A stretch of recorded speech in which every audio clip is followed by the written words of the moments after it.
Looking back in our first season together here in the FFPC Dynasty format, observations, proclamations, and projections towards the future for our co-owned team here with Jordan McNamara, myself, Chad Parsons, and welcome to the Footballguys Dynasty Show. And Jordan, our season is complete. It was destined and designed pretty much to be a building team, but you never know. We built our team out, and I actually looked back at our draft. We covered it here on the show, I believe, a couple episodes in a row back in the summer months. Man, that was a lot of data points ago. But now it's time for our next big thing is cutting players. But I wanted to go over kind of a season in review, and obviously for you, first year in the format. I played 1 year before this in another league, but still, both of us very fresh to the format. Shallow formats. It's got the tight end premium. We are playing in a 1 quarterback format. They also offer super flex. We've talked about FFPC before, whether it's Players Championship or other offerings that Footballguys sponsors, and just, again, the platform in general. But what are a couple, we can look back at the draft, some of the things we did in season, the lack of depth that we're typically used to. We actually play in a 40-man roster together as well. Let's go over a few bullet points back and forth on just a season in review, a team in review here as we get to the offseason. Yeah, well, I mean, just from the jump, Damian Williams didn't work out in the like the 12th round, and neither did Saquon Barkley in the first. So we had some. I would say it's tough. It's tough to be competitive if your first round pick offers you 1 game, a partial game, and then nothing, right? I mean, I was actually thinking Christian McCaffrey, right? At least had 4 clarified games, I believe, right? That might have helped us by a win. I mean, 4 games from McCaffrey could be a win over a replacement. So, yeah, I mean, once that Barkley injury happened, you kind of knew, unless we roll absolute sevens with some of the backup running backs that we took shots on, it was probably going to be tough losing your first round pick. But looking back at our draft, I like a lot of the things we did, especially, again, being aggressive. And I remember our mindset with at the 2-3 turn, getting Cam Akers as a part of that, where the other rookie running backs had gone. We wanted another cornerstone player like that. Mike Evans was still falling. And, we talk about him falling now. I mean, he was still falling back then. He's just falling. Allen Robinson, I still love that one. I think we traded up for him. And again, we got Ronald Jones late, Brandon Cooks late. And some of the trades we made, and I still remember us talking about how we leveraged Cam Newton when in the last round, saying, let's take a shot, because I think that was when he had not yet signed, right? And it was kind of getting, it was still ambiguous on where he might go. And it's like, well, you know what? We can always drop him for week 1. And we ended up keeping him for a stretch. I think he signed when we were on the clock. Okay. Right before we were on, because I remember this was one of the big takeaways that I had. And I think, again, playing the format's really important.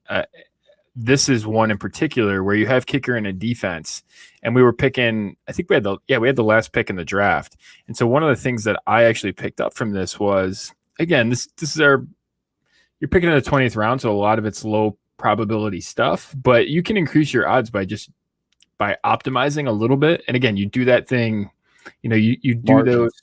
Yeah. You're just trying to pick the margins. And then, if you're playing 10, 12, 20 leagues, 30 leagues, whatever, right, the more you do those things, you can really, you can move the needle, right? And that might be a game or 2 over the course of your entire dynasty season. So I really think that optimizing those hidden efficiencies are important. One thing we did that I would highly recommend, because it broke our way, and again, maybe most drafts it doesn't, but in 1 or 2 a year, maybe it does, and then you're sort of optimizing. But we took our kicker in the 18th round, and we took our defense, I think in the 17th round as well. So we had the last round there to take a positional player, right? We could basically take whoever we wanted, and that left us with the flexibility, right? If we had taken a kicker, if we were waiting to take a kicker in the last round, again, at this shallower type format, there's going to be more guys that are there, right? So there could be a running back injury in training camp or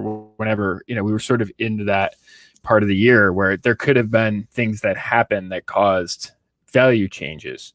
And Cam Newton signing was one of them. So that was really a big takeaway. The other thing I think we really did, and I liked it, was we took Gronkowski, we took Antonio Brown, we took Lamar Miller. We took a lot of those, what I would consider like binary sort of either or right? They're either going to help us or they're going to be cuts, right? And so we took some of those shots. Again, Cam Newton was one of those. We didn't really know when we picked him up. We just knew that he had gotten signed. I think it was like right at or before we were on the clock. It just fell right into our lap. So again, taking those, and those are really the decisions I think in this format that you really want, because again, you're not necessarily looking at that range. The odds of keeping a player at that range into the next season are probably going to be pretty low. And so, because you do have to cut down, right? So when you have those decisions that are really easy, clear-cut decisions, I love those because it really clarifies things instead of taking, the developmental wide receiver or developmental tight end in that spot.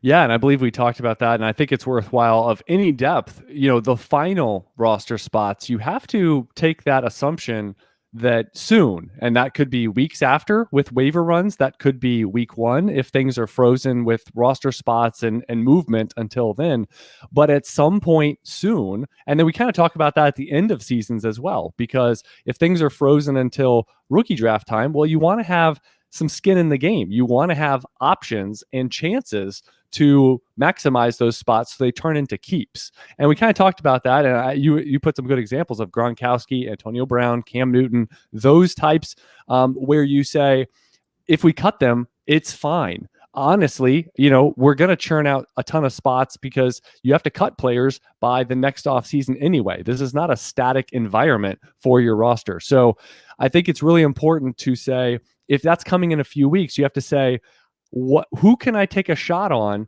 that I could get clarity? And the typical zone, and when we drafted this one, is the summer months, between the NFL draft and week 1, where you say, what can happen before week 1 is that if a single injury occurs or someone's suspended, or in that environment, it was someone who could opt out, or is it a player that, are they going to retire? Are they going to come back like a Gronkowski? Antonio Brown, is someone going to let him come back? Are we going to feel comfortable with how much time he may or may not miss if he does come back and gets an opportunity?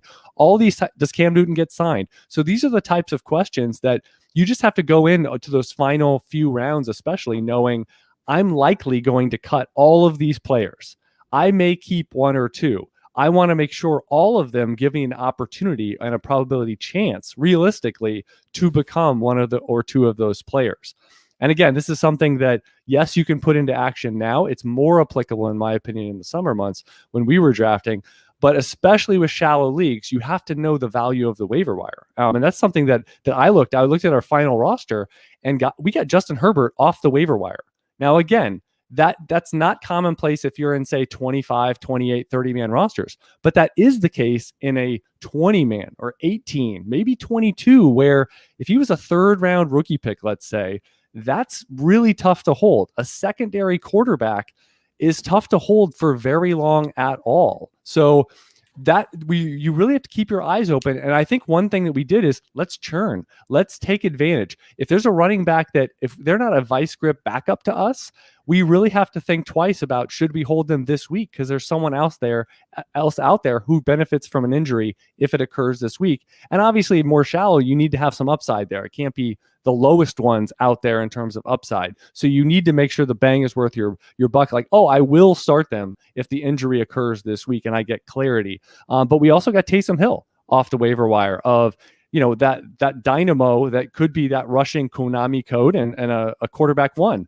We also got, I think these are 2 recent ones, but Cole Kmet, again, another guy tough to hold, but yet for us, that may be something that he's projected to be, in my opinion, the week 1 starter next year.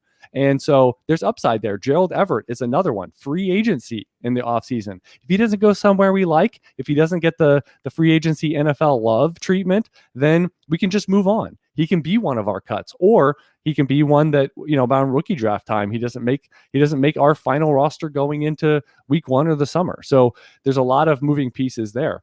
In terms of the waiver wire and sort of that churn that we were talking about, what was your observation from week 1 for our team? Yeah, I mean, you can hit on guys, right? So some guys that we didn't draft that were relevant for us. We picked up. Did we pick up Damian Harris in a trade, or was that in? Yes, I was going to go over trades here in a second. Yeah, we made about 3. Yeah. Okay. Marquez Valdez Scantling off the waiver wire. Like you said, Cole Kmet. I think we added Gerald Everett off the waiver wire as well. And then, we had Taysom Hill, right? And I just think at that depth, you can get some of these guys. And one of the things we talked about a lot was, especially at the end of the season, where we were talking about, hey, what should we do in terms of ads? I can't remember if the decision was Cam Newton or if it was somebody else that was on the back end of our roster at that point. But we said, hey, we're gonna keep them next year, right? Like, is this, or should we try and go someplace else? We have Herbert, right? We sort of lucked out into this, right? This has turned out probably better than we imagined. Are we going to really keep like a second or a third quarterback going into the thing? We said no. And by that time we had fallen out of contention. So it really much didn't matter in terms of keeping a backup quarterback. Let's cut them and sort of optimize the roster. So I really think in terms of all of this, it's how much can you optimize the roster and realize that you're much closer to the waiver wire is better. So when you can do 2-for-1s or 3-for-2 type trades, that opens up value that in a 28 or that 40-man team that we're in, right? That those deals where you create a roster spot aren't super helpful there. But when you're in 20-man, it much more is. Yeah, and that's the thing I remember observing from listeners and folks that would ask me questions about FFPC, and I've learned a lot over the years just by osmosis, by answering questions and kind of living vicariously, even though I didn't play in the format, and just knowing how close and how unfamiliar it is for folks that play, 25, 30 plus man rosters, of how much good stuff is on the waiver wire, like legit. And we're not talking just kicker defense. We're talking, starting quarterbacks are available, and not the bottom two of the league. I mean, there's legitimate ones. And, you saw that with Justin Herbert, but also, they're running back. It might be tough to find true streamers, but they occasionally happen. Wide receiver is a plenty, if you ever need a spot starter. We got Marcus Valdez-Scantling just, if he was out there, it's not like he was out there just the 1 week. So those types and tight ends, especially, even though there's premiums, starting ones across the NFL are out there. And so you have to kind of adjust your sights of, and I think one thing that you mentioned, I would just kind of maybe, add to that of saying the back end of your roster, you need to be a lot more agnostic about, well, my players are great, I can't cut them, I can't get rid of them. Because you might have that feeling in 28-man rosters of, if I cut this guy, someone's going to bid on them, and they're going to be gone, and they're gone for quote unquote ever, or for, the rest of the season or into next year in that type of format. And you know what? You may be correct. So you really have to assess that differently than this, which is a lot closer to redraft depth, which means if someone picks them up, the thinking and actually the approach might be, well, you know what? We cut them because they don't have a streamlined path anymore in probability to starterhood, or there's not really a good reason to hold them. So if someone else picks them up, so be it. Their problem, their roster clogger. So you almost, even though you might like the player. So that's one thing I think in terms of those final few roster spots, you definitely have to value situation. And if someone truly is blocked, like I believe we held, and again, this was not really a decision for us, but one example, all year we held AJ Dillon. And I know for some, if he was on another roster, if we were not in this league, and I don't know, I could ask, people that are in a bunch of FFPC leagues and just say, hey, did AJ Dillon, well, I might be asking an audience that has AJ Dillon, so that might be tough, but just that type of player, because again, Cole Kmet, tight end premium, probably a second round rookie pick, got dropped. So AJ Dillon was in that round 2 sort of range and maybe slipped even farther if we weren't in the league. So I wonder if shares slipped out there because what he's running, saw what 5 carries in a month or something. I mean, it literally was nothing, running as the number 3 back. And still you look at the whole season, he had one game that still wasn't predictable of, is he going to, see a bunch of touches? So that's an example. He's completely blocked, but we made an exception to that general rule of saying he's one of our guys and we're willing to hold for as long as this is. He's in our top 14. So I just want to clarify that you can make exceptions. I think the point is you can't make very many at this depth of league of that's it. We'll wait forever. He's unstartable as it currently stands, but we want to see how this plays out. Going over our trades. So back in September, I don't even know if you remember this one, but it turned into a cascade, as we call it, where what you get turns into another trade that turns into something else. So we traded Malcolm Brown. And remember, this is the height of Cam Akers stinks. Why isn't he playing? It's this mired committee, but Malcolm Brown is the best one they have. That there was a span of time, and that's why I love in-season. 48 hours. Exactly. That was a fun 48 hours in week 3 or 4, or whatever it was. But anyway, we traded Malcolm Brown for James Conner. Now, James Conner, I believe at that time was he hurt? Something was happening. I remember he wasn't like a lock and load 15 week. It got worse. Trust me. But the way we viewed this is, later in the year, next year, they're both free agents. Let's see how this goes. But Conner has a much better chance to be relevant. I think we would both agree on that. And we're both big Malcolm Brown fans. So we make that trade. The next month, we trade James Conner. We add a third for Julio Jones. So we turn Malcolm Brown and a third, essentially. Malcolm Brown and a third into Julio Jones. Now, Julio Jones, I mean, could he retire this offseason? Sure. Could he keep declining next year? Sure. But he also, if he plays next year, he's going to be in our lineup a lot. Right. So this is a high variance play. But keep in mind, we gave up Conner. We gave up Malcolm Brown. We gave up a 3rd round pick. So we're taking a swing at this. And guess what? It's binary. If Julio Jones retires, boom, roster spot created. Malcolm Brown, we were going to cut anyway. James Conner, we were probably going to keep him, but you never know. So anyway, so we turned that into Julio. Then, and this is one we discussed. You mentioned Damian Harris, how we got him. We traded Cam Newton and Duke Johnson.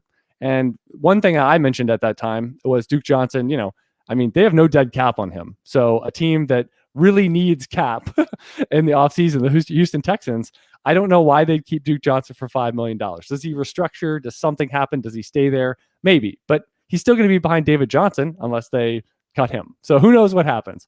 But I just don't think he's that great a player. We turned that into Phillip Rivers, who I think we did start at some point. That was still a point where we were working for something. And then Damian Harris, who's the most insulated one of this whole group. That we're going to keep for next year. Let's see how this plays out with he and Sonny Michel. So again, we turned that. So we ended up getting, for basically not giving up much, we got a shot on Julio Jones. We got a shot on Damian Harris.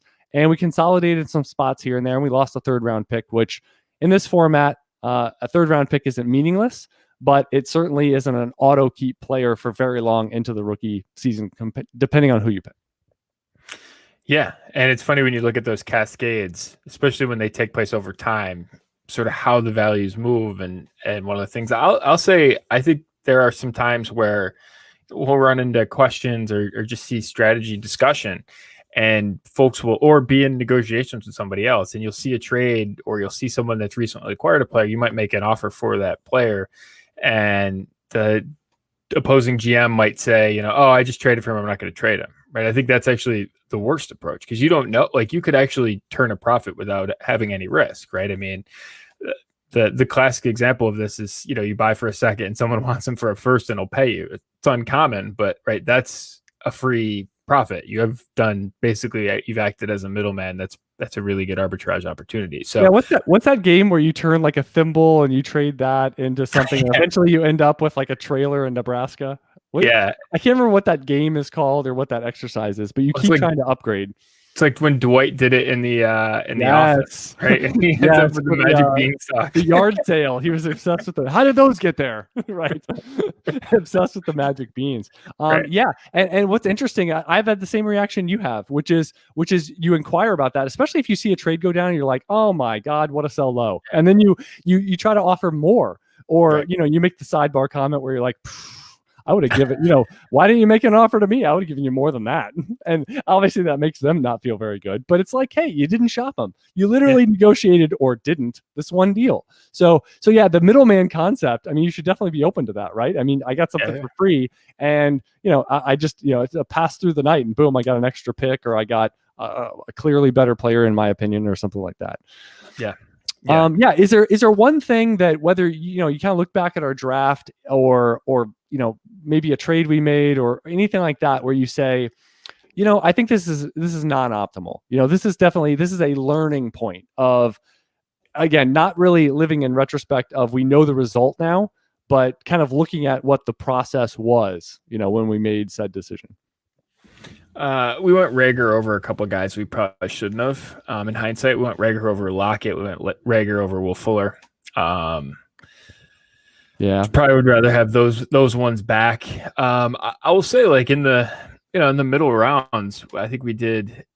It's funny because we sort of struggled up at the top with Barkley and Akers. They didn't do meaningful impacts for us really this year until Akers was kind of too late.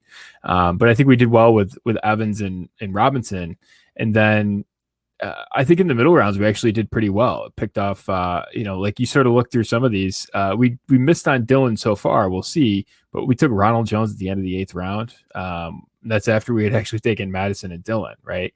And then we actually hit on Brandon Cooks as well, right? So I do think generally the Jalen Reagor example is a pretty good one. And one of the things that I've found in research that I've done is when you get the opportunity to take a guy, when you're choosing between two profiles, one of them as a rookie or a guy that hasn't done it yet versus a profile that has actually hit for a top 24 season, when you are at the same cost, right? So when they cost the same in terms of ADP, the odds of the guy hitting that's actually hit before is much, much higher, right? So that's one thing that I've, sort of as I've done more and more research throughout this year, and I think it was after I kind of made some of those discoveries after we did this draft, and maybe I would have changed, maybe I would have moved to try and change that pick in light of some of that study. But that's one thing that I found. I have kind of moved away from, and it's actually interesting because when you sort of flip that around, when you look in the context of which we made the pick, we got Reagor was our wide receiver 1 in this class. I think he was for me. I think he was for you too, if memory serves. We got him as wide receiver 4 in this draft of the rookies, right? So we did get value there in terms of that. In terms of the ordering of rookies, I probably would have made an adjustment there.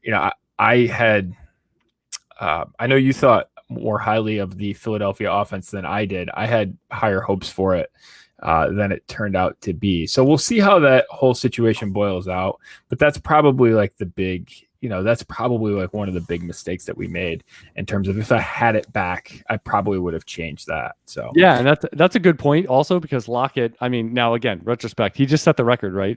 I know they funneled him the ball in week 17 to go over, was it 100 receptions, and set the Seattle record and stuff like that. But you look at that and you say, well, at worst, he's the number 2 receiver for an elite unquestioned quarterback, right? Mm-hmm. So that's still basically elite quarterbacks. That's where you should be tolerant to number 2 receivers. Like that's when they actually come into play as viable.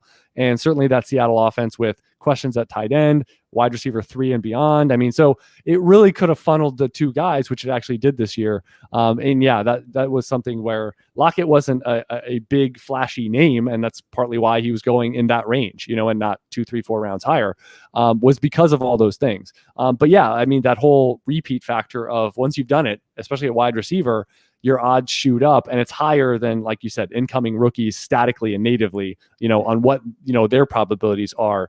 So that bust risk or that high variance, low outcome is a lot higher for the rookie. Obviously the high end, I mean, if you take a 21-year-old rookie wide receiver, you do have the upside that Lockett, perception wise, market wise, that he can't have. Now, does that pay the bills? How does that feel in your lineup? So there's a lot of different areas you can address with what does that really mean for me? But and I think we did a whole show on that. I think that was the one where I yelled and I said, are you building the team for the market? Are you building the team for you? And I think I pointed my finger at some screen, but we won't dredge up that previous show. It's like the Grandpa Simpson old man yells at cloud. Old man yells at cloud. That's good. Yeah, but I really like that, and the fact that, again, I mean, you take a bunch of, it seems like as a class, you get above about, I'll go 25, 26 years old at wide receiver, that when you get above that, the discounts start to come, and there's many of them sometimes. And this is a really great offseason for it. It feels more rich than the last year or two. So, but yeah, just collecting those and saying, well, I'm not as age sensitive to this big categorical fall off. And if you don't want my guy, I'll just continue to start him. And that's fine by me. And having that mentality, at least with a cross section of and we did that. We did that with Allen Robinson, which already came at a discount, Mike Evans, and there's going to be more to come. It's not like they're the same or higher if we were to redraft this league. So and we don't really care, right? I mean, we'll just start him next year and let's see how we go from there. But I think having, if you want to have one or two guys that you select that, are mixed in with those that are young guys, flashy guys, could really pop guys, that's great. But if your backbone is two or three of the ho-hum veterans that aren't going up in value, and Lockett would have been part of that, right? He would have been he would have been our third guy. Cooks would have been our fourth guy of that ilk. So again, that would have been, pretty much good to go. And we could have had one other guy pretty much that might've been an upside guy or maybe not at all. So, and I think in shallow formats that really fits, right? Because, if you can go, stable veteran and save a roster spot at the position, especially instead of going 6, maybe you can go to 5 or 4 at a wide receiver position, then you're actually adding flexibility with other positions, waiver wire, etc. And that could have great value beyond, going for the young wide receiver, let's say. Do want to remind you that this week we have a promo because the playoff contest is starting over, sponsored by FFPC, which we've been talking about them. It's the Footballguys Playoff Challenge. So the season's over, but there's $100,000 grand prize and no draft. You just pick your roster. You score through the entire NFL playoffs. It's that simple. You can sign up for your team. You got to do it by Saturday, 1 p.m. That's close to kickoff. Everything's got a process there. And you know what? It fills every year. So you want to get on it. We are recording a day late this week, but you still have plenty of time to sign up over there. And we have a special link, footballguys.com/FPC. So that's going to be the playoff challenge there. So really easy to remember, /FPC. And again, this is episode 36 of the Football Guys Dynasty Show. Also, you want to subscribe, rate, and review us on all your podcasting platforms. That Football Guys daily email update from Joe Bryant is not going anywhere for a while. So you can still get all of your news here early in the Dynasty offseason at footballguys.com/free. That's good because we're going to need it. We need the morale boost. Right. All right. Let's talk some dynasty trades. I always love talking about strategy, player value, and the vehicle to do that is through dynasty trading. And I always find January the most fun month because things are fresh. People can't really lean on everything getting settled, which is probably going to happen in a few weeks' time or by February or so. And then we'll get free agency to shake that boggle container right up again. But here we go. And I looked up some interesting players, let's say, for these. And one of them includes Jonathan Taylor. So, of course, he's going to be one where, is he a quote-unquote sell high? Is he a cornerstone guy where you say, get off my lawn? Of course, with Jordan, every player's for sale, but prices may vary as it goes. So we have Jonathan Taylor, and this is a 10-team league, so the studs matter. It's 2 quarterback. So a couple I'm kind of surprised, but Jonathan Taylor's side threw in a couple thirds, a 4th-round pick for Austin Eckler, Chase Claypool, hot guy, 106 and 206. So considering the 2 quarterback format, you got 106 with a boost over 1 quarterback for sure. You get Eckler, you get Claypool, and then you get, I would say most would consider easily the best player and asset in the deal, Jonathan Taylor on the other side. Yeah, it's interesting. What do you think about 106? Right. I mean, I think that's absolutely a question in terms of what you're going to get there. I think that could be conceivably be quarterback 3. Does that matter a little bit less than 10-team? Right. That's, you sort of have to balance those things. Right. 20 quarterback starters in the league. So it's different than 24 or beyond for other types. Right. Yeah. So that's different. So, I tend to think this rookie class is going to be pretty good at the quarterback position. So I'm excited about it. Maybe not. Yeah, I think people think that 106 could be a quarterback. I don't think it's going to be quarterback 3 by the time we get all there. Maybe it's quarterback 4, but I don't think it's going to be quarterback 3 based on where I think they're going to go. All that said, I think I would take Jonathan Taylor. So okay, yeah, I would say that when you sell and you're selling in your mind, market eyes, whatever it is, you're selling the best asset. If that's a rookie pick, trade down, whatever it is, you better get enough chances, and it's not just like a volume thing, but enough quality chances that this can flip and you can get either equal. You need to have a component of this where you say there's a decent chance, a puncher's chance at least, that one of these things could be the best player in the deal in the next couple of years. Because if not, that's where you bring in the risk of a train wreck. And that's when, as I always say, you rub this dynasty trade all over your face. Like, it just doesn't go well. So it's just a mess. Jordan's a new dad. He knows all about mess. I got so puked on today. So yeah, exactly. Yeah. That is a jarring phrase to someone without children. You got puked on. You weren't on a subway. You weren't on a bus. No. This was at home. This was a confined environment. This was a familiar environment. This was a safe space, as they say. It wasn't safe. But yeah, for Jonathan Taylor, Jonathan Taylor, and for Austin Eckler, I love the player, but likely his best season's in his past. Let's be realistic. And he's going to be in some form of a committee. It's just a matter of how much. Chase Claypool, I do think you might get, more games of higher usage, and, without Juju Smith-Schuster there, just one less mouth to feed.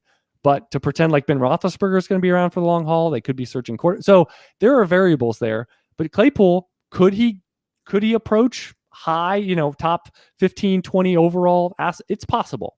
I think that's within outcome of 12 to 18 months, maybe. 106 is valuable. But to me, none of these things approach the probabilities of what Taylor did and what he's historically on track to do. I mean, offhand, I think I looked it up in my database. I mean, it would be kind of the average for now would be about 3 more running back 1 seasons for what he did with his pedigree.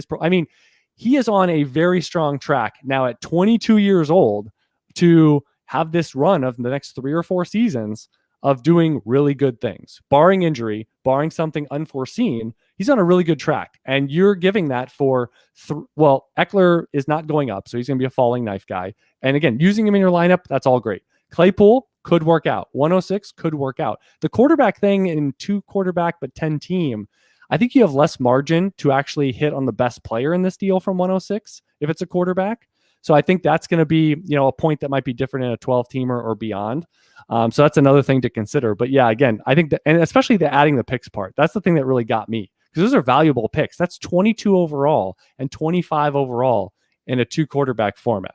So that to me is a tough one to go. Like, you at least negotiate out those picks. All right, let's go FFPC. So this is Deebo Samuel for Michael Pittman, Zach Ertz, and Kirk Cousins. So this is the classic refining roster spots, right? You are looking for ways to consolidate. Do you feel like this was actually a good consolidation? I'm not a huge fan of Deebo, but I like the strategy, right? So if I was in this trade, I would look for a player maybe similarly priced to Deebo, but a player that I like better, but I sort of get the angle. So if you like Deebo, I sort of like the construction. I'll say this in terms of maybe an FFPC in a start 1 scenario, Cousins isn't particularly all that valuable. I think Zach Ertz is going to get cut, and Pittman is, is on a developmental track. We'll see, right? I think Kirk Cousins, in terms of from a broader perspective, I think he's probably the most underrated quarterback in the NFL. There for a couple more years, locked into a deal with 2 really good wide receivers. We'll see with Thielen. They could potentially get out of his contract. I'm not sure they're going to push to do that. It's almost entirely a function of low volume, right? I mean, when you look at some of the advanced stuff, he was amongst the best in the league in terms of completion over expectation, in terms of yards per attempt, all of those things, outstanding. People don't like him for whatever reason, right? And there's I think some narratives that go on about him, but I think the misunderstood part is how good he was, right? Very good, very good. From an efficiency perspective, it's just almost entirely volume. So I would just say this isn't a Kirk Cousins negativity thing. And if Kirk Cousins threw 550 times, he would have been top 5 quarterback type performance. Do you think if Cousins is not the top quarterback on your roster, let's say, is that a tough hold in FFPC, or does he fit the line of, I've got insert quarterback here, Russell Wilson, and I've got Kirk Cousins? I mean, now you're kind of in a box, right? Where you say, I guess I'm keeping 2 quarterbacks under the guise of what you just said. Right? Yeah. So that's the thing about the format. 2 quarterbacks is tough to navigate for a long time. You got to almost have an exit plan. Right. And one of my plays, it's just something that I tend to be able to execute, especially in start 1, is you take, and this is going to be a good class to do it, right? 3rd or 4th round of a rookie draft, that's the time you can take a quarterback, right? And if you sort of historically have done that, it's been a very profitable strategy. So that would it's tough to do that when you already got 2 on your roster. When you're taking Justin Herbert or Josh Allen or whoever that's going really late in drafts, Daniel Jones from past years, even though he's probably a miss. When you get those guys late in a start one, you can throw them on the back end of your roster behind a guy like Russell Wilson and not worry about it, right? It's tough to make him your third quarterback, right? So that's one of those efficiency things that I think is a little bit it's a little bit harder to pull off in an FFPC because it's shallower rosters. So again, that points towards Cousins. It's kind of, he's not a great player for the format, right? Because he's not going to move the needle, but I still think he's very good. It's a tough format for him. Right. Because then you might not get full value if you're trading your QB1 or the guy ahead of him. And so you're like, well, now I'm going to get, like, you acquired Cousins, let's say, but now you need to trade another quarterback. You're probably not going to get enough requisite value, but you kind of need to do that, like you say, to kind of stay flexible on trying to uncover something over the next span of time with a second quarterback. And you glossed over something, and probably the most important thing is you said Zach Ertz cuttable. You meant in FFPC? You meant NFL? Like, I think he's going to get cut by the Eagles. Wow. Okay. And is he, like, I always like to give a little benefit of the doubt here for, they could be playing through something. Ertz did miss time, but he looked absolutely dreadful this year. And so the optics don't look good. But we're talking about a guy, I think he's 24 months removed from the record at the position for receptions in a season. But he was a guy never viewed as overtly talented. I think I called Dallas Goddard better than him like after his first year. So I was very early on that. And again, and then what happens the next year? Ertz catches 1 billion passes. Right. So, but I just like, is this, you said, in premium format, shallow roster, you're like, it's going to be tough for him to make some of these 14. I think he's getting cut by the Eagles just for monetary reasons. It doesn't make sense. He's a malcontent right there. It's just every problem that you could have, right? They kind of need a reset on some of these things anyways. And they're again, they won a Super Bowl. So you can sort of live off that, but they're absolutely in a winner's curse. This is a good lesson for Dynasty, right? Don't do, at some point, the bill comes due on all of this, right? For the Patriots, it's coming due. For the Saints. And again, they won, right? So that's fine, right? That you write the credit card, you write you sign your name on the credit card, and you got to pay it back later, right? And you win, it's fine, right? But you got to know it's coming due, and this is the price that they're paying. And their reset's not going to be probably as easy as Miami and Jacksonville per se with their current situations and that turnaround time, because they don't have the capital to have, now we got 5 picks in the first 2 rounds for a couple of years. Right. And they have outrageous, what's Jacksonville have, like $90 million worth of cap space? Like, it's they have a lot of flexibility. But when you sort of like that 1990 commercial where the kids would go in with a Toys R Us shopping spree and just fill the cart, they could literally do that in free agency. We want to buy 4 starters, and you and you and you. Right. Yeah. And that could be in addition to what they're doing, draft wise and young player wise. Absolutely. And that's the problem that you just have to be careful when you're chasing, whether it's in Dynasty, it's future picks or young players or whatever, right? When you're chasing what you just did, right, and sort of double down on it, they did a lot of that, and they paid guys that maybe they shouldn't have paid Alshon Jeffrey, right? Maybe they shouldn't have done those things, but they tried to lock in what they thought was going to be, Wentz on a rookie deal. Those things can go bad quickly, and that's just a good example of something that I would draw from in the actual NFL for Dynasty. Yeah. All right. I've got some spidey senses are going to go off on this one because we have some big names. So 10-team, 2 quarterback. I don't know why randomly we got 2. We got 2 there. But we've got Alvin Kamara. We've got Keenan Allen on one side. We've got Mr. Justin Jefferson, the pretty girl at the dance, certainly at this point of those wide receivers that popped for various times. He was popping a lot in rookie season. So we've got Kamara and Keenan Allen for Justin Jefferson and 109 in that premium format. Okay, so I'm in the midst of a startup draft right now, actually. So we can use some. We can give you an idea of where these guys are in the market. Alvin Kamara went at running back 4 at 206. This is a super flex tight end premium, so you had a bunch of quarterbacks go off. And then you have Justin Jefferson went at 305, and he was wide receiver 4.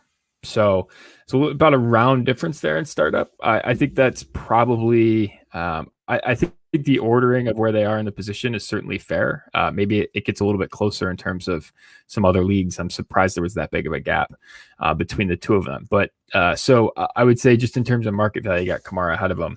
I personally would take the Kamara Allen side on this because I think Allen's undervalued. And if you're saying, just ballparking it, you're saying Kamara is, around more valuable than Allen or than Jefferson. You're getting basically Keenan Allen for an early second and a late first, early second. Sure. Yeah. I mean, I was going to say Kamara and Jefferson in, trade calculations are probably relatively close. Yeah. I mean, yes. I mean, Jefferson probably has to add maybe a second or something like that. But yeah, I don't think it's maybe as much as that full round in a startup. If you were doing a trade, I think people would be jumping at Jefferson, and you might get Kamara, mid-career, or mid-prime and going, yeah, I'd like to reset the clock and get a guy that was just a wide receiver 1 at 21. So, but yeah, like Allen for 109-ish or a little less than that. Even with the format, yeah, I mean, he's one that seems dreadfully, depressed for the profile of, he's the exact type of guy that's not winning with over, I mean, he's separating from guys like it seems like, and you don't project this way, but I mean, it seems like in 2-3 years, don't be surprised if he's kind of doing what he's doing now. Like he's a guy that got banged down because he didn't work out well enough, right? So he's been winning without big time athleticism. And the tools he's had the tools he traits of wide receivers, of how to separate, how to stick at the top of his route, and all those things for years now, dating back to college. Again, it's not like he ran a 4.4 his freshman year. So I just he seems like one that this is kind of full price-ish. I mean, again, paying a late first for Keenan Allen, you may not even have to do that in every league. You might be able to pay a second and something because he's a pretty good buy right now. For teams, again, you're kind of not looking for flashy profiles, but you're looking for lineup purposes and actual point purposes. All right. I thought this one was also interesting. Let's make this our last one here. We've got Ezekiel Elliott and 103. We're in a stock 12 team now. So, back to more home turf here. We've got Zeke and 103 for Brandon Ayuk, 102. So one pick upgrade there in this year's draft, and then a 2022 first. Which is, again, tough to project how that's going to go. But yeah, I had to look up where the picks were because I was like, oh, they traded first. And I thought it was going to be maybe some bigger jump.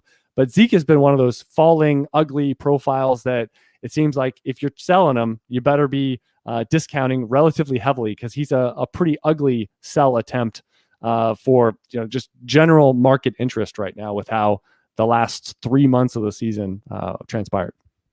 Well, you know what it means if someone's a really ugly sell attempt? They're probably a good buy. And you're basically getting Brandon Ayuk and a future first for Zeke. Give me Zeke. Yeah, and not to say that 2-1 isn't a significant change. I always say early, if you can upgrade, and that's even if it's in season. I traded a fourth to a third. Well, you know how that could go if you trade that in September. Could turn from 412 to 301.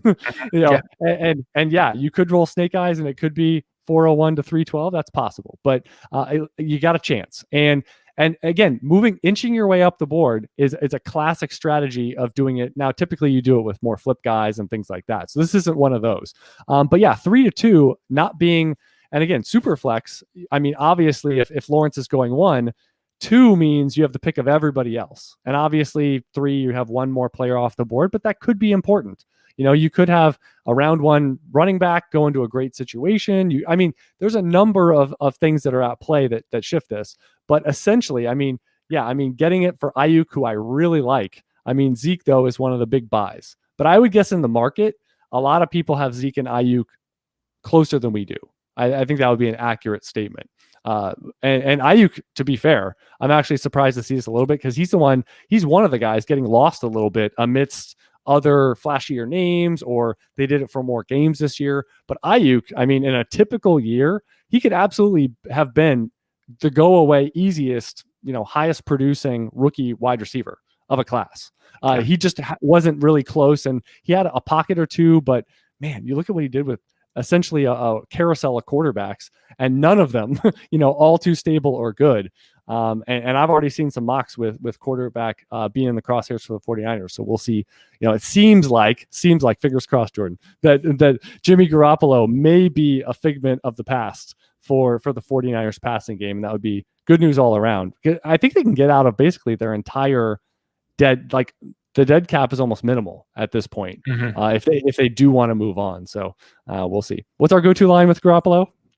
Send him back to the Patriots. That way he doesn't tank anyone's passing game. Is that what? Oh, no. Our go-to is imagine if he can make all the throws that he thinks he can make. Right. He thinks he can make. If he had the arm to actually execute all the throws he thinks he can make, boy. Right. We have something there. Yeah, he likes to bite off. He likes to bite off throws that Aaron Rodgers can make, and maybe Pat Mahomes and Allen, and that's pretty much it. So yeah. And I'll tell you though, you mentioned good ones. I'll say this: I have a hard time enjoying anything more than when Russell Wilson throws a perfect arcing dime, like the one he had the Tyler Lockett, right? Like it was right over where you look like if he doesn't throw it exactly the nanosecond he throws it, the wide receiver literally runs out of the side of the end zone. Like he has that much room to scrape the back foot. Like, and just to pause it of when he threw it, it's just those types of things marvel at me. Like that one throw, what was it? It was to Jared Cook, right? Or wait, no, it was Aaron Rodgers too. Remember the one where he circled around and he threw it like on a dime 30 yards and there was like no room. It was like in a big playoff game, but you just look and you're like, it has to be like in a bread box. Right. If it's not in a bread box, and it's not just that, it's the timing of it. If you throw it a little early, he doesn't get there. A little late, it's tipped away or he's out of bounds. Like it's just, that's the thing that gets me of just the accuracy. And it's not me to you. It's not like, on the screen 3 feet away. It's not me shooting Nerf hoops. That's been chronic horrific over the course of this show for the video watchers. But it's just, but yeah. So that's one thing that I can't wait, because we got a lot of great quarterbacks in the NFL playoffs. And I can't wait for the big throws and the big moments. And we've got a lot of the big quarterbacks to make them. That's going to be NFL fans again, right? I mean, our dynasty regular season is over. So I can't wait to be NFL fans again. You still have a giant rooting interest of the maybe Super Bowl bound Buffalo Bills. So you got a Super Bowl pick? You got some sweats going. I am so not used to picking games versus spread, not versus spread, anything. I'll say this. I think AFC is far more fascinating than the NFC, just because I think there's a lot more pop. Like I just caught up. I mean, obviously everyone did this week on what the matchups are. Baltimore, Tennessee in the first round. I mean, I'll say I think Tennessee is pretty flawed because their defense is horrific. Mm-hmm. So I have a hard time thinking this goes well for Tennessee for multiple games, just because the defense is going to get torched. And I don't like, all it takes is a little bit of all of a sudden you're down. And I have a hard time thinking they stick with the run game and they give Derrick Henry 30 plus carry. It feels like they need that to win games or to consistently win against good teams. So I have a hard time thinking they're going to have that positive game script and kind of play their ball with how bad their defense is. And then you got Baltimore of the kind of the same thing, right? I mean, if they get behind, they're a completely different team. So that one's going to be all about you have that bloodbath, but the Kansas City Chiefs, they've been either, just kind of going through the motions, or there's something it's not quite this whole, like, a team's going to stay magical for 5 straight years type thing. And Mahomes will make everything great. And all of a sudden they're going to make Super Bowls every year and stuff. Good luck. I mean, that is a tough projection to make. So there's going to be times that they, quizzically lose in their first playoff game or lose in the next round. And this kind of feels like one of those years where there's enough good teams there, and whoever they play those 2 games, both of them are going to be able to take them out. And now, do they? I don't know. But I think the Chiefs are one of those. Have they just been kind of sleepwalking? Can they truly turn it on? And just because they even sleptwalk one of those playoff games, right? They got down and then ripped off 4 touchdowns, and then, that was funny, right? And then, but what if the light doesn't come on? Or what if the ball doesn't bounce their way for just a little longer, and that's it? Show's over, playoff run complete. So but I think the Bills have as good a chance, because I know they're watching them all year. Their defense is legit, and they can, if they need to, they can run the ball. But Beasley's back, right, this week? I think it was limited midweek. I saw Diggs was at DNP today, so be interested on that. Do you feel like, though, it's interesting to me? And again, I'm a homer, so I have a really tough time evaluating this. Like, I think a question that you have to ask yourself in the AFC from now and for the next 10 years is, does your quarterback have the ability to beat, like, in his range of outcomes, does he have the ability to play well enough to beat Patrick Mahomes on the road where Patrick Mahomes plays a good game? Maybe not necessarily a great game, but when he plays good, right? Are you that good that you can beat him at his house when he plays good, right? Because he'll be at home a lot, probably. Yeah, yeah, and that's going to be like it's kind of like the Brady question, right? Like, that's what you're going to face. You're going to have to do that to beat them. And it was interesting. I was listening to a couple of different people talk about Allen this week, and that was really a thing that it was when you go back and look at that class, right? He had probably as wide a range of outcomes as any of the top 10 guys in that class. And, we were skeptical and then became kind of on him because of the cost. And, we were kind of all over the place in terms of how it ended up being, which I thought was actually the right process. But it's interesting that, like, he has hit, right, if you sort of took an average or took a median or whatever, and then said, hey, here's 2 standard deviations over it, this is that Josh Allen, right? And they got it, right? They sort of rolled that right. And, does he have that? Like, can he beat Mahomes at Arrowhead? I think the answer is yes. So we'll see if that happens. But I think he has the cast that, they can take a great Mahomes and make him good. And if Allen has the ceiling to beat him there, I think. So it's really interesting, like, when you sort of look at that, and some of the other guys, like, I don't know if Jackson can do that, right? I actually think Tannehill can. Right. I don't know if Jackson can do that. Right. Could Baker do that? I don't think Baker's got that in. I don't think Baker has that in his range of outcomes right now. Right. Could Rivers, could Big Ben. I mean, yeah, from what we've seen. Yeah. Right. I mean, I don't know. But yeah. So to me, that's the fascinating conference. And what's funny is, like, for my life, I've kind of been tracking, like, the NFC has always been, where I lived or whatever, on TV a little more or whatever. But right now, I think the AFC with all of those teams and all those quarterbacks, especially, just a little more fascinating. Mm-hmm. And yeah, I think what's good news is Buffalo is used to playing that sort of, we're throwing the ball 80% of the time. Like, I think I've gone through watching the games and taking notes. I mean, the number of times they've actually had like 10, 12 total running back carries in a game is, like, overtly high for a team that was having positive game script, and, their defense isn't an eyesore, and all these things that so they're kind of used to, if they get down 10-0 or something, I don't think that's going to be a like jarring transition for them to kind of quote unquote open it up, because they were probably already doing that. Running is just sort of like a breather. It feels like it's like a breather for a change up. So I just that I think is good news.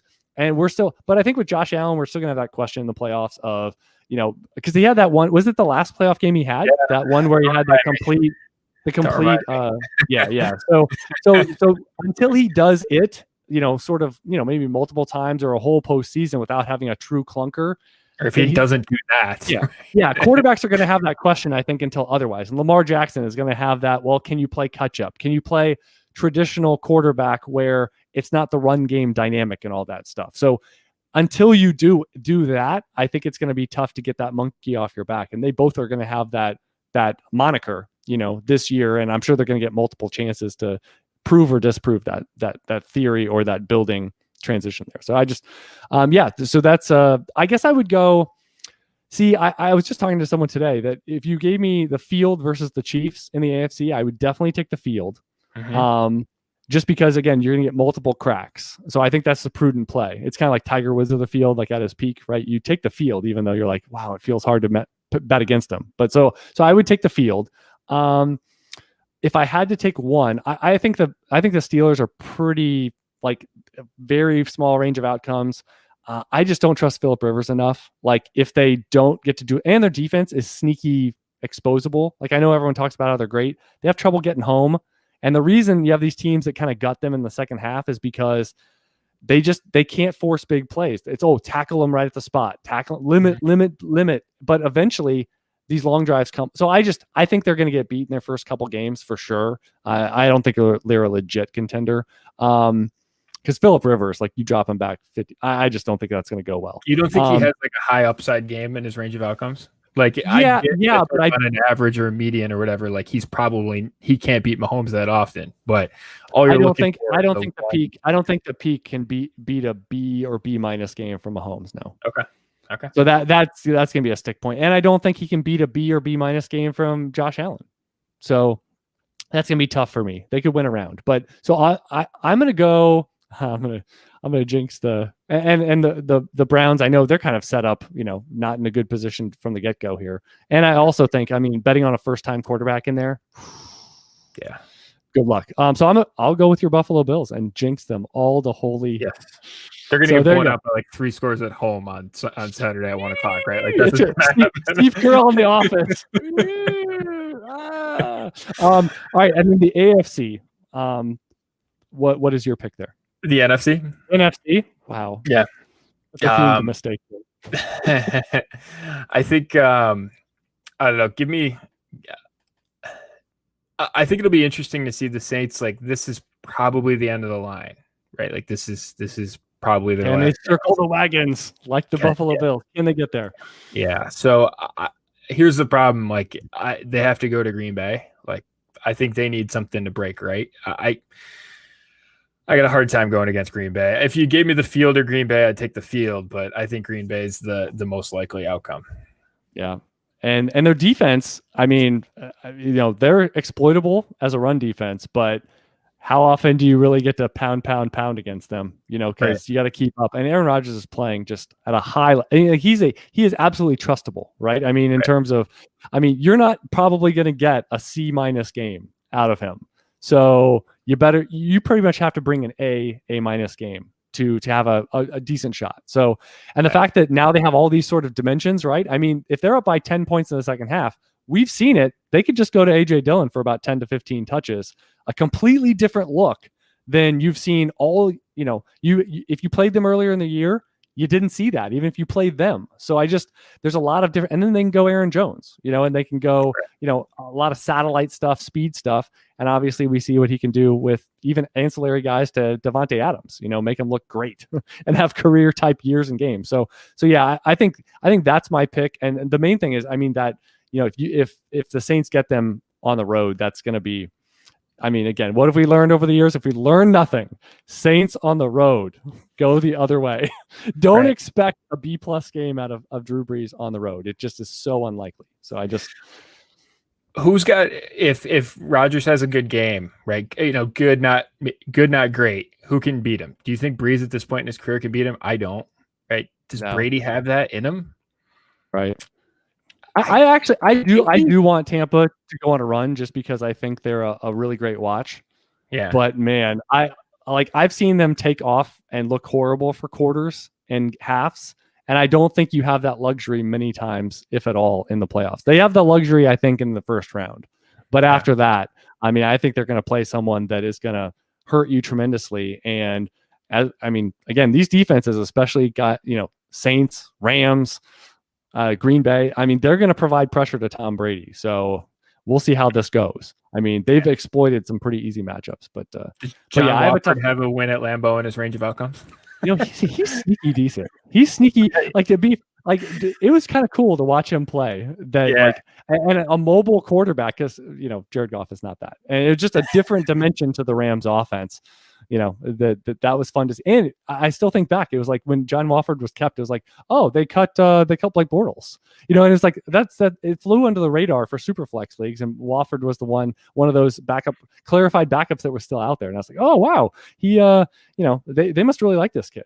And I almost had to look up information about him, because it's like, he came from nowhere and just sat for 4 months. So, all right, Jordan, we are to the off season. Obviously we are not taking a break from the show. This is a weekly show at Footballguys for the Dynasty slant. There's always things in the off season. However, our time of contribution on the Footballguys site as part of that machinery, it's in playoff mode, which still has content. It still provides things through the NFL playoffs, but our contributions on the site are complete.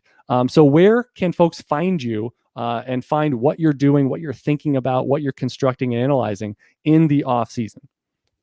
Yeah, analytics@dynasty.com. The Analytics of Dynasty is going to come out here. It's the 3rd edition. It's coming out in the end of January. So it's my yearly strategy guide. It's evergreen yearly strategy. You can go pick it up, pre-order, analytics@dynasty.com. And if you use the code FBG, I will give someone that uses it one of my complimentary Footballguys subscriptions for next year. Good note too, if you've ordered it before, there is a surprise. There's some contributors this year, and for the first time, I have actual other people writing, and one of them is Chad, which I haven't announced publicly yet. So excited for that, and yeah, so you can go find that analytics@dynasty.com, get the pre-order, use Footballguys, and get the opportunity to get a free membership next year. Excellent. And for folks that aren't watching the stream, you are at McNamara Dynasty on Twitter. So that's obviously, if you forget everything, and forget links and, again, McNamara Dynasty, you can find what's going on in Jordan's world. And again, applicable links and tweets and information of that regard. For me, you can find me. I run and collate and produce the content over at uthdynasty.com. That's a 12-month around site. I have a metric rookie guide that's available for pre-order, and that releases in, I think, this year, and how it aligns. It's going to be the first week of April. So you get a pre-draft, post-draft version, so you can pre-order that. And again, I over at UTH Dynasty produce a lot of additional premium podcasts, as well as content like a trade calculator, rankings, all of that good stuff, in addition to articles and analysis going towards, again, startups and rookie drafts and anything your Dynasty team needs. And I'm at Chad Parsons in NFL. It's been a great season of coverage. We're on to full off-season mode, which is going to be talking trades, talking some startup drafts, talking about concepts. Not that we didn't do that in season, but now we don't have the obligatory tasks of waiver wire and lineups and all of those applicable things. So thanks so much for listening. We're on to Cincinnati, and Cincinnati is code for Dynasty off-season and team building mode. So for Jordan, myself, Chad, until next time, good luck in your Dynasty leagues.